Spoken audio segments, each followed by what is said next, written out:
আমন্ত্রণ আপনাদের সবাইকে। আপনারা দেখছেন beyond borders sports present the football inside. আমি আপনাদের সাথে রাহুল ইসলাম শান্ত এবং আমার সাথে আছেন ইকবাল মাহমুদ। আজকে আমরা কথা বলবো ইউরোপের টপ 5 ফুটবল লিগ নিয়ে এবং তার সাথে থাকবে এমএসএল এবং সৌদি প্রো লিগ নিয়ে কথা, এবং এরই সাথে বাংলাদেশের ফুটবল নিয়ে কিছু গুরুত্বপূর্ণ টপিকস। সো ইকবাল ভাই, প্রথমে আমরা কি নিয়ে শুরু করতে পারি ভাই? আমরা মনে হয় রাহাত ভাই ইপিএল নিয়ে শুরু করা যাক। আমরা কাল রাতে খুবই জমজমাট কিছু ম্যাচ দেখলাম এবং হচ্ছে গিয়ে আমার মনে হয় আমাদের দর্শকরা লিভারপুল এবং আর্সেনালের খেলাটা নিয়ে শুরু করলে তারা সব থেকে বেশি খুশি হবে, কারণ কালকে রাতে একটা হাই ভোল্টেজ, একটা হাই প্রেসিং একটা ম্যাচ দেখলাম। ভাইয়া কি বলবেন এই ম্যাচ নিয়ে? এই সিজনে আসলে আমরা ইপিএল এ সবগুলো টিম আসলে নতুন ভাবে নিজেদের গড়ার চেষ্টা করছে আমরা দেখলাম। তো সেই জায়গা থেকে গতকালের ম্যাচটা অবশ্যই একটা হাই ভোল্টেজ ম্যাচ ছিল, যেখানে আর্সেনাল কিন্তু প্রতি সিজনেই ভালো করছে এবং লিভারপুল দেখা যাচ্ছে লাস্ট চ্যাম্পিয়ন হলো। তো সেই জায়গা থেকে আসলে ম্যাচটা খুবই টাফ একটা ম্যাচ ছিল এবং আমি সবচেয়ে অবাক হয়েছি যে সাবুজলাই, যার কথা আসলে বলতেই হয়, লাস্ট দুইটা ম্যাচে আসলে মাস্টার ক্লাস পারফরমেন্স। আমরা সাবুজলাইকে রাইট ব্যাকে কখনো আসলে দেখে অভ্যস্ত ছিলাম না। রাইট ব্যাক একটা দুর্দান্ত পারফরমেন্স ছিল এবং লাস্ট ম্যাচে যেটা হলো 83 মিনিটসে একটা ফ্রি কিক থেকে গোলে পূর্ণ 3 পয়েন্ট লিভারপুল নেয়, যেখানে স্ট্যাটিস্টিক্সের মতে প্রায় 9 বছর পর নাকি লিভারপুল ফ্রি কিকে গোল করেছে, সেটা সাবুজলাইয়ের পায়ের থেকে। এবং লাস্ট টাইম আমি যদি ভুল না করি, লাস্ট টাইম যখন আর্সেনাল লিভারপুলকে বিট করে, বর্তমানে তাদের যে কোচ মিকেল আর্তেতা, সে আর্সেনালের হয়ে খেলতেন। এবং কালকের ম্যাচ নিয়ে আরেকটা গুরুত্বপূর্ণ টপিক, এই ভিডিও যখন আপনার দর্শকরা দেখবে ততক্ষণে আলেকজান্ডার ইসাক সে কিন্তু লিভারপুলের অ্যাডিশনাল একটা ম্যান হিসেবে গিয়ে চলে আসছে। লিভারপুল কিন্তু আরো শক্তিশালী হয়ে যাচ্ছে, সো এটা আসলে অন্যান্য টিমের জন্য কিন্তু আরেকটা থ্রেট বলা যায়। এবং লিভারপুল কিন্তু খুব ভালোভাবেই কিন্তু সিজনটা শুরু করেছে বলা যাচ্ছে, যেখানে আমরা যদিও ইউকেরেস থেকে খুব একটা ভালো পারফরমেন্স লাস্ট নাইট দেখিনি। তো আমার মনে হচ্ছে যে আর্সেনালের জন্য একটু টাফ হয়ে যাচ্ছে শুরুটা। তবে যদি অন্য টিমগুলোর কথা বলি ভাই, ম্যানচেস্টার সিটির কি অবস্থা, কি বলবেন? আমরা ম্যান সিটিতে আসতেছি, তার আগে ছোট্ট করে একটা জিনিস বলবেন। রাইট ব্যাকে সাবুজলাই ছিল, সেখান থেকে সে লং রান নিয়ে আমরা তাকে দেখলাম অ্যাটাকিং মিডফিল্ড পর্যন্ত সে সাপোর্ট দিচ্ছে।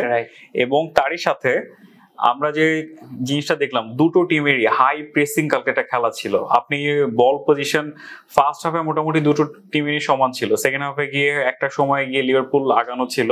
সো আমরা হাই প্রেসে যখন দেখলাম যে বিপরীত টিমের কাছে যখনই বল থাকতেছে 4টা থেকে 5টা প্লেয়ার হাই প্রেস করতেছে, মানে আমাদের বর্তমান ফুটবলটা অনেক বেশি আপনার গিয়ে হাই প্রেসিং হয়ে যাচ্ছে কিনা ইপিএল এ।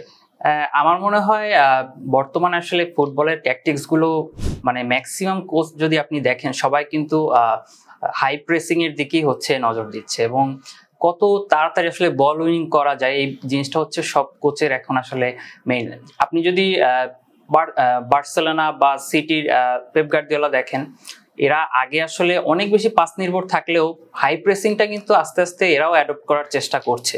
তো সেই জায়গায় আসলে বর্তমান ফুটবলের সাথে আপনার তাল মিলিয়ে চলতে গেলে অবশ্যই হাই প্রেসিং আসতেই হবে আপনাকে, আমার যেটা মনে হচ্ছে। তো লাস্ট নাইট যেটা আমরা দেখলাম, আমি যদি এই ম্যাচটা আসলে ড্র হতো কিংবা আর্সেনাল জিতে যেত, অবাক হওয়ার কিছু ছিল না, কিন্তু সেই জায়গায় লিভারপুল আসলে দুর্দান্ত একটা পারফরমেন্স, আউটস্ট্যান্ডিং ফ্রি কিক থেকে রেজাল্টটা চলে আসছে। আমরা আমাদের সেকেন্ড একটা ম্যাচ নিয়ে কথা বলি, চেলসি এবং ফুলহ্যামের ম্যাচটা। আমরা দেখলাম ফুলহ্যাম একটা গোল পেলো, ভিআর এর একটা ডিসিশন থেকে গোলটা বাতিল হয়ে যায় এবং এখানে একটা কন্ট্রোভার্সি ক্রিয়েট হয়, যে আসলে সেটাকে ফাউল ধরা উচিত নাকি উচিত না। দেন দেখলাম গিয়ে চেলসি এগিয়ে গেল, এনজো ফার্নান্ডেস ম্যানলি থেকে তারা গিয়ে তাদের গোল স্কোরটা ডাবল করে নিলেন। সো এই ম্যাচটা নিয়ে কি বলবেন ভাইয়া? চেলসি আমার, যদি আপনি বলেন যে ভাই ইপিএল এ বর্তমানে সবচেয়ে আপনার গোছানো টিম কোনটা, আমি দুইটা টিম বলবো। প্রথম বলবো লিভারপুল আর সেকেন্ড বলবো চেলসি। আপনি নতুন সাইনিং গুলো দেখেন এবং যথেষ্ট ব্যালেন্সড একটা টিম, এবং এনজো কিন্তু মিডফিল্ডে দুর্দান্ত পারফর্ম করছে। তো সেই জায়গা থেকে এখন অ্যাটাকিংটাও যথেষ্ট স্ট্রং চেলসির। তো সেই জায়গা থেকে চেলসি গত ম্যাচটা জিতবে এটা মোটামুটি স্বাভাবিকই ছিল। তবে ভারের যে বিষয়টা হচ্ছে ভিএআর আসার পর অনেক ডিসিশনই আসলে আমাদের মনে হয় যে আসলে এটা কি বিপক্ষে গেল, বাট দিন শেষে টেকনোলজি আসলে অ্যাডাপ্টেশনে আমাদের আসতেই হবে। তো টেকনোলজি যে জিনিসটা দিন শেষে আপনার ক্লারিফিকেশন দেখাবে ওইটাই আসলে আমাদেরকে অ্যাডপ্ট করতে হবে, এটাই। তো সেই জায়গা থেকে আমার মনে হয় যে যেটা হয়েছে মানে ঠিক আছে। আপনার কি মনে হচ্ছে?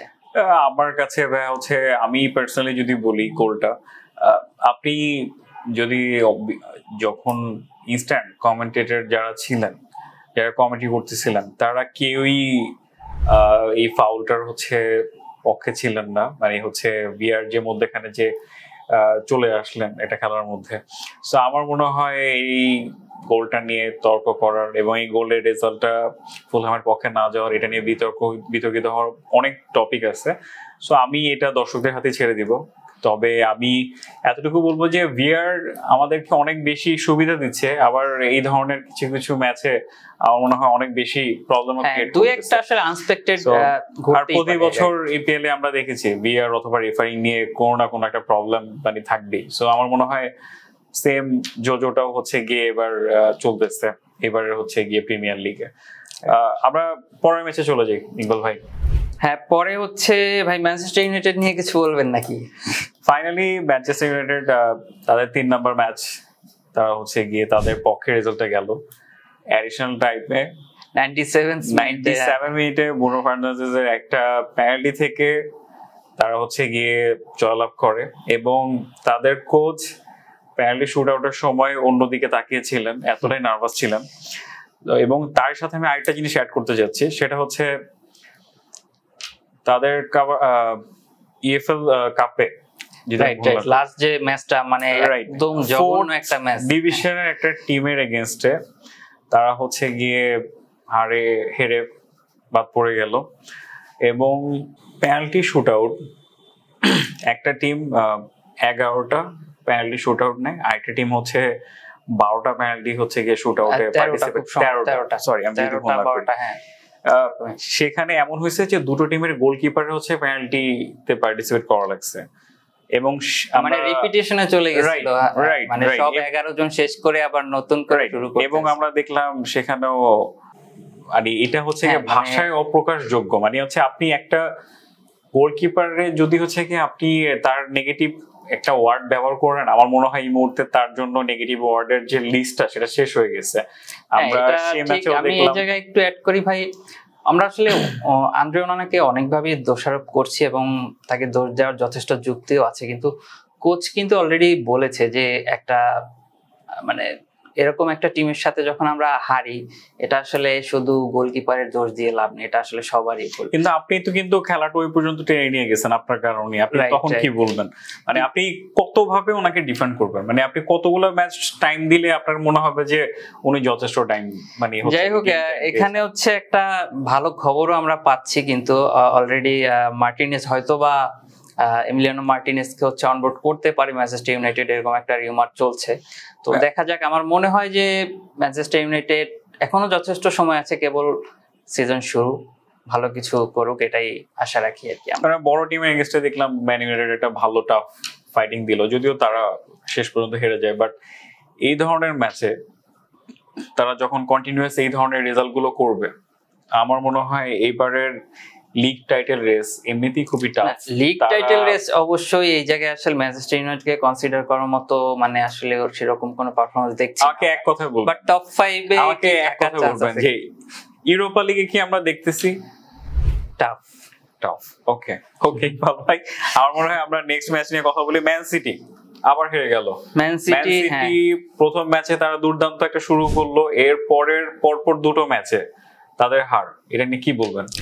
ম্যান সিটি আসলে মানে আপনি পেপ গার্দিওলা থেকে আসলে কি আশা করেন আমি জানি না। পেপ গার্দিওলা কয়টা হচ্ছে মানে ট্রফি হচ্ছে ইপিএল এ, মানে লাস্ট কয় সিজনে কয়টা ট্রফি আনছে আপনি দেখেন। আমি সেই জায়গা থেকে এই সিজনটাও খারাপ হতে পারে, বাট আমি আপনাকে মনে করে দিতে চাই, যদি ম্যান সিটির টিম ছেড়ে চলে গেছেন এমন যদি হচ্ছে 3টা প্লেয়ারের আমি নাম নেই, ডি ব্রুইনা নেপোলি তো অসাধারণ খেলতেছেন, আপনার হচ্ছে গিয়ে আলভারেজ, আপনার হচ্ছে গিয়ে অ্যাটলেটিকো মাদ্রিদে অসাধারণ খেলতেছেন, নো ডাউট। জ্যাক গ্রিলিশ এবং হচ্ছে গিয়ে জ্যাক গ্রিলিশ, আমি যে একটা স্ট্যাট হচ্ছে গতকালকে দেখতেছিলাম যে ম্যানচেস্টার সিটিতে তার 35টা ও 34টা ম্যাচে তার অ্যাসিস্ট হচ্ছে 4টা, রাইট। আর এখানে এভারটনে উনি 4 ম্যাচে 4টা অ্যাসিস্ট করে ফেলেছেন, এবং প্রতিটা ম্যাচেই সে মোটামুটি প্লে মেকার রোল থেকে টিমটাকে একদম জিতানো পর্যন্ত সে সরাসরি ইম্প্যাক্ট ফেলতেছেন। তো এই ধরনের প্লেয়ার যখন হচ্ছে আপনার টিম থেকে ছেড়ে দিবেন, আর আপনি হচ্ছে রেইন্ডার্স, আপনি হচ্ছে গিয়ে চেরকি টিমে নিয়ে আসার পরে আপনি কতটুকু ডিরেক্টলি হচ্ছে গিয়ে আপনি পারফরমেন্স তাদের থেকে পাবেন না, আমার মনে হয় এটা বর্তমান এখানে ভাই আমার কাছে যেটা মনে হয় যে দেখেন জ্যাক গ্রিলিশের মানে উপরে আসলে ভালো একটা ইনভেস্টমেন্ট ছিল ম্যানচেস্টার সিটি, কিন্তু সেই জায়গায় কিন্তু জ্যাক গ্রিলিশ আসলে পারফর্ম করতে পারেনি। এখানে হয়তোবা পেপ গার্দিওলার কোচ হিসাবে কিছু ভুল ছিল, কারণ সে হয়তোবা জ্যাক গ্রিলিশকে, আপনি একটা জিনিস দেখবেন, জ্যাক গ্রিলিশ যখন ওপেন হয়ে খেলে, মানে একদম ফ্রি রোলে খেলতে পারে, তখন দুর্দান্ত খেলে। কিন্তু অবশ্যই পেপের সিস্টেমে হয়তোবা ওই জায়গাটা ফিট করা টাফ হয়েছিল, তো সেই জায়গায় সে বেটার পারফর্ম করতে পারেনি। বাট জ্যাক গ্রিলিশের আসলে সেই পটেনশিয়ালটি আছে এবং সেটা আমরা এখন দেখতে পাচ্ছি। আর ডি ব্রুইনাকে ছেড়ে দেওয়ার যে বিষয়টা, এটা আমার কাছে যেটা মনে হয় যে পেপ আসলে সবসময় নতুন কাউকে তৈরি করতে চায়, তো হয়তোবা ওই জায়গায় অন্য কাউকে সে তৈরি করতে চাচ্ছে। আলভারেজের বিষয়টা আমি অন্যভাবে দেখি, কারণ আলভারেজের বয়স কম ছিল, একটা ব্যাকআপ স্ট্রাইকার হিসেবে ভালো একটা সিজন পার করে এবং আলভারেজকে হয়তোবা রাখার ট্রাই করলেও করতে পারতো। সেই জায়গা থেকে আসলে আমরা পেপ গার্দিওলার লাস্ট কিছু অ্যাক্টিভিটিতে মনে হচ্ছে টিমটা হচ্ছে নতুন করে গোছানোর চেষ্টা করে আর কি। সেই জায়গায় 2টা সিজন আসলে সময় লাগবেই। গত সিজনে টাইটেল হচ্ছে শেষ পর্যন্ত পারেনি, এই সিজনে হচ্ছে দেখা যাক কি করে।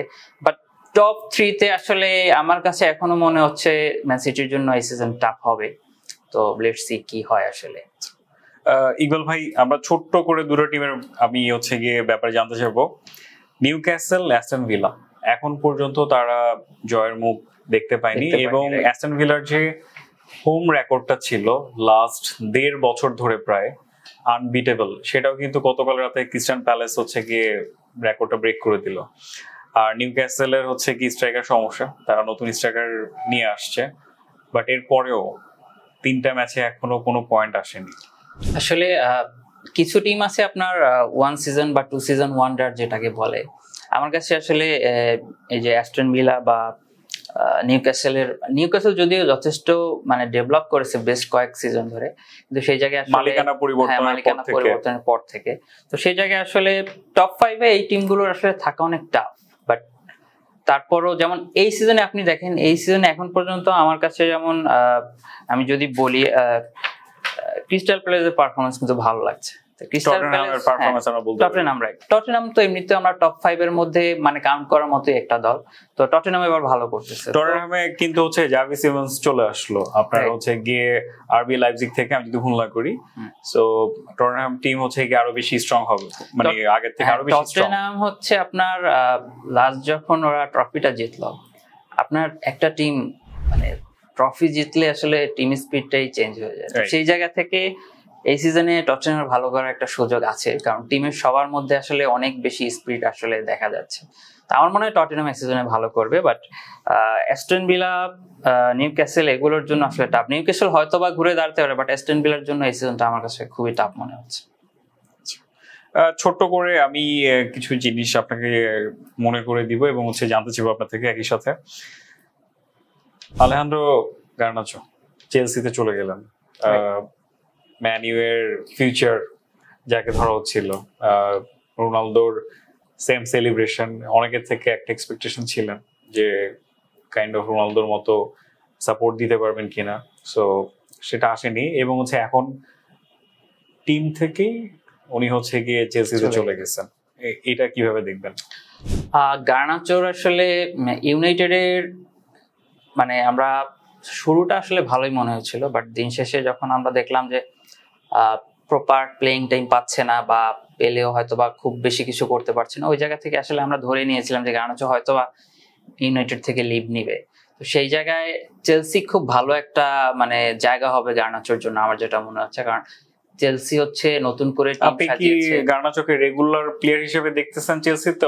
হ্যাঁ, চেলসি আপনি গার্নাচো মেইনলি লেফট উইং এ, রাইট উইং লেফট উইং দুইটাতেই খেলতে পারে, বাট মেইনলি লেফট উইং এ আপনি দেখেন চেলসির কিন্তু অলরেডি যদি দেখেন পালমার, জো পেড্রো বা এস্তাবেও সবাই আসলে রাইট সাইডেই মানে খেলতে বেশি অভ্যস্ত। তো লেফট সাইডে আসলে ওরকম কম্পিটিটিভ কেউ নাই। তো আমার মনে হয় গার্নাচো পর্যাপ্ত সময় আসলে পাবে এবং ডিজার্ভ, এবং যেহেতু সে ইয়াং, আমার মনে হয় যথেষ্ট সময় আছে তাকে নিজেকে তুলে ধরার জন্য, প্রমাণ করার জন্য, এবং দর্শকরা মুখে থাকবে তার পারফরমেন্স দেখার জন্য। সেটাই আমার মনে হয় যে একটা ভালো আসলে যাত্রা দেখতে পাবো আমরা গার্নাচো। আমরা কিছুক্ষণ আগে নিউজ পেলাম যে ডোনারুমা হচ্ছে ম্যান সিটিতে জয়েন করেছেন। তার ব্যাপারে আমাকে বলবেন খুবই সংক্ষেপে। এবং তার সাথে ফ্লোরিয়ান ভার্টস, সে হচ্ছে আমরা এখন পর্যন্ত তার থেকে কোনো অ্যাসিস্ট এবং কোনো গোল পাইনি, 3টা ম্যাচ চলে গেল লিগের। সো সে কি একটা বড় ফ্লপ হতে যাচ্ছে? যদি আমি আপনাকে মনে করে দিই, জ্যাক গ্রিলিশ ম্যান সিটিতে যেরকমের হয়েছেন, বা আপনার ইডেন হ্যাজার্ড যখন রিয়াল মাদ্রিদে গিয়ে হয়েছেন, এরকম কিছু কি হবে কিনা? আচ্ছা, এখানে হচ্ছে ভার্টস আসলে যথেষ্ট পটেনশিয়াল একটা প্লেয়ার, এবং তার আসলে আমরা লাস্ট সিজন গুলো দেখেছি। তো সেই জায়গা থেকে আমার মনে হয় একটা টিমের সাথে স্যুট করার জন্য আসলে আরেকটু সময় দরকার। তো এখন আসলে ভার্টসকে নিয়ে খুব বেশি প্রেডিকশন করার মতো আসলে নেই। 21-22 বছরের একটা প্লেয়ার, আমার মনে হয় যথেষ্ট সময় আছে। একটা সিজন যদি খারাপ হয়ে যায়, আমার মনে হয় না খুব বেশি হতাশ হওয়ার মতো কিছু আছে। সেটাই। আর সবচেয়ে বড় কথা, লিভারপুলের মিডফিল্ডে যথেষ্ট মানে রিপ্লেসমেন্ট আছে, তো লিভারপুলের জন্য এটা কোনো প্রবলেম না। বাট ভার্টস কত তাড়াতাড়ি নিজেকে মেলে ধরতে পারে সেটাই ফ্যাক্ট।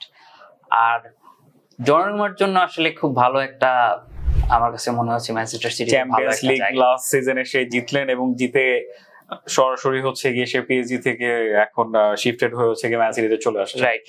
তবে এটা হয়তো বা লং টার্ম কোনো প্ল্যান হবে না, কারণ ডনারুমার অলরেডি এজ কত 30+ নিশ্চয়ই। 30 হয়নি এখনো, নিয়ার 30। ও দেখলে একটু ওনাকে ওল্ড মনে হয়, বাট এত বয়স হয় না। তো যেখানে আসলে এডারসন এতদিন পর আসলে এডারসনের জায়গায় ডনারুমা, আমার কাছে মনে হচ্ছে যে না, ভালো করবে। এবং ডনারুমার কিছু প্রবলেম আসলে পিএসজিতে ছিল, তো ডনারুমা কিন্তু এই সিজন আসলে লিভ করতে মোটামুটি কনফার্ম। তো সেই জায়গা থেকে সিটি আসলে খুব ভালো একটা ম্যাচ আমার কাছে মনে হচ্ছে ডনারুমার জন্য।